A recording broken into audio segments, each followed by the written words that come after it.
오늘은 함수의 최대값과 최소값에 대해서 이야기해 보도록 하겠습니다.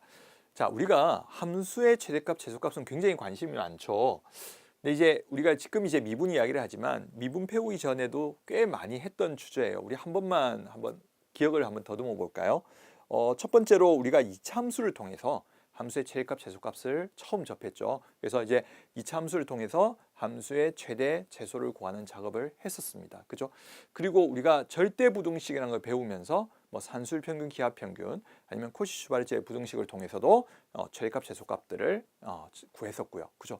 그리고 또 뭐가 있었죠? 부등식의 영역도 있었죠. 부등식의 영역에 여러분이 범위를 표시해 놓고 특정한 값을 범위를 구하기도 했었고요. 그죠? 이제 그런 작업들이 있었는데 우리가 이제는 미분을 통해서 또 함수 그래프를 해석하면서 최대값, 최소값을 구하게 됩니다. 그러니까 또 새로운 도구가 생긴 거겠죠.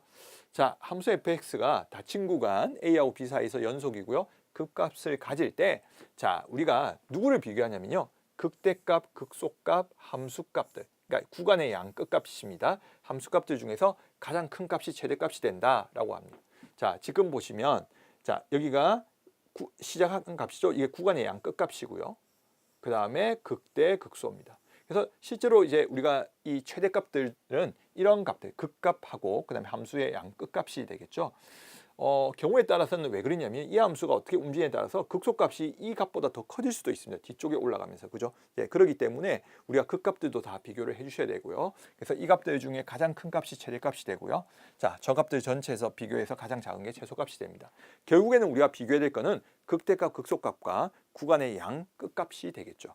예, 그래서 이것을 통해서 우리가 최대값과 최소값을 구하게 될 겁니다. 그러니까 그래프를 잘 그리셔야겠죠. 예.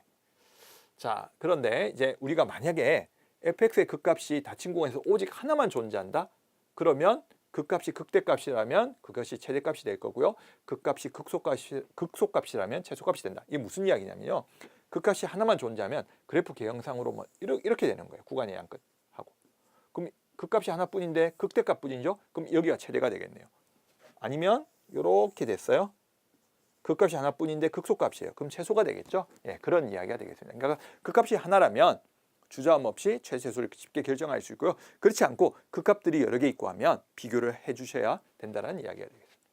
되시겠죠? 자, 이제 우리 문제 두 문제를 풀어보면서 한번 정리를 해보겠습니다. 자, 구간 1하고 4 사이에서 함수가 이렇게 있어요.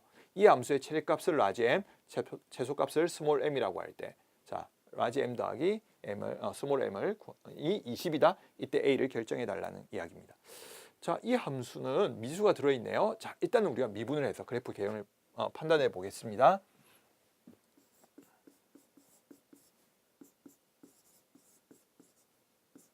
이렇게 되겠죠. 3x제곱 마이너스 6x예요. 자, 우리가 부호의 변화를 보기 위해서 인수분해를 할게요. x 마이너스 0하고 2 이렇게 도함수가 이렇게 생겼어요. 그래서 증가, 감소, 증가네요. 그러니까 0까지 함수가 증가했다가 2까지 내려왔다가 다시 올라가는 거예요. 근데 우리가 구간이 정의가 1에서 4까지 돼 있죠. 자, 그러면 1은 여기 있겠네요.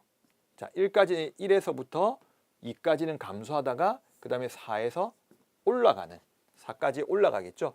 자, 그런 그래프예요. 그러니까 실제로 그래프는 지금 보시면 0까지 올라갔다가 이렇게 가는 거예요. 그죠? 여기가 0이고 여기가 2가 되겠죠. 근데 실제로 필요한 구간이 여기가 아니에요. 그래서 이제 우리는 어떻게 그릴 거냐면요. 자, 우리가 보세요. 지금 1에서 2까지는 감소를 하다가요. 2까지. 2가 이제 극소값이었으니까.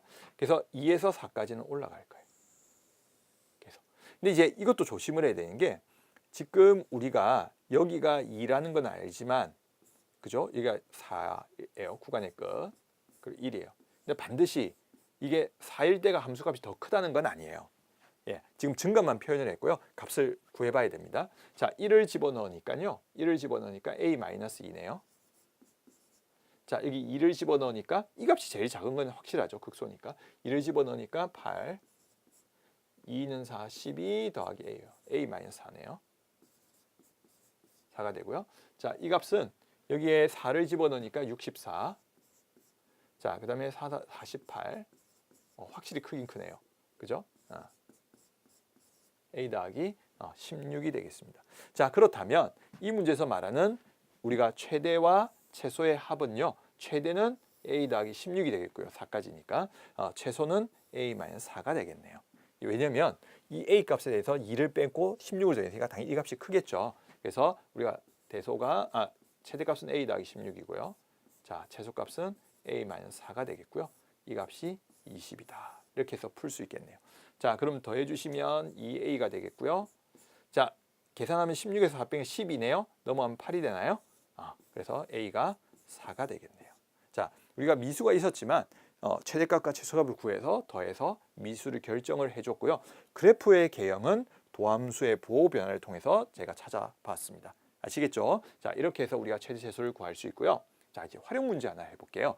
자, 다음 그림과 같이 곡선 y는 마이너스 x 제곱 더하기 9예요. 구하고 x축으로 둘러싸인 도형에 내접하고 한 변이 x축 위에 있는 직사각형 ABC의 넓이의 최대값을 구해봐라 라고 되어 있습니다.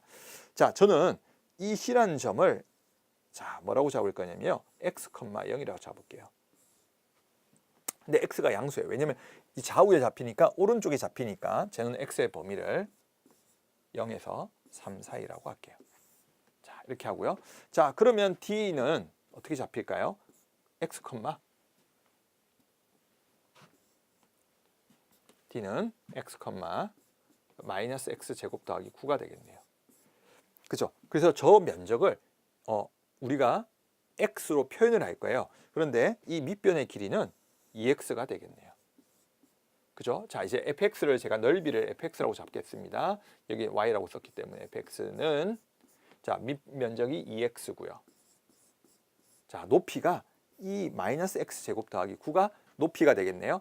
그래서 마이너스 x 제곱 더하기 9가 되겠습니다. 자, 전개하면 마이너스 2의 x의 세제곱이 되고요. 18x가 되겠네요. 이렇게. 자, 이게 우리가 구한 저 면적을 나타내는 함수가 되겠습니다. 그런데 우리는 최대값을 구해야 돼요. 자, f'(x) 마이너스 6의 x의 제곱 그 다음에 18이 되겠네요. 그러면 이제 마이너스 6으로 묶어주시면 x 제곱 마이너스 3이 될까요? 그럼 x는 플러스 마이너스 루트 3에서 그 값을 가지죠. 자, 그러면 우리가 이 도함수의 보호 변화를 알기 위해서 저는 이 부분만 그릴게요. 자, 이렇게 그렸습니다. 자, 이쪽이 마이너스 루트 3이고 루트 3인데 실제로 범위가 제가 0부터라고 했죠. 그러니까 보호의 변화 일어나는 이제 여기 하나뿐이에요. 플러스에서 마이너스. 그러니까 그 값이 하나인 거죠. 증가다 감소하니까 루트 3에서 극대가 되죠. 근데 아까 우리가 조금 전에 보여드렸던 자, 요거 한 번만 더 보고 갈까요?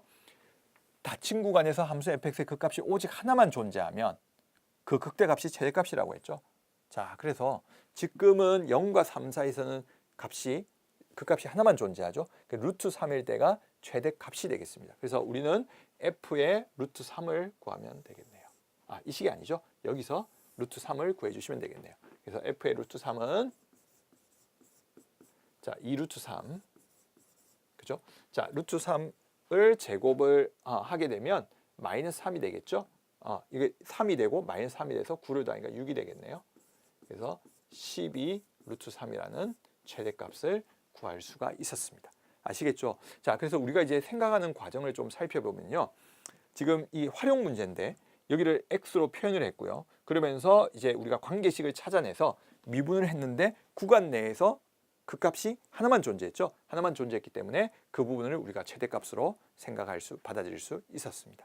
아시겠죠? 그래서 함수의 최대값과 최소값을 기본적인 문제와 활용하는 문제까지 봤는데요. 미분을 통해서 그래프 개형을 판단하고 그래프를 해석을 하고 그리고 최대값, 최소값을 구하는 과정까지 한번 잘 정리해 주시면 좋겠고요. 도함수의 부호의 변화를 잘 살펴주시면 될 것 같습니다. 오늘은 여기까지 하도록 하겠습니다.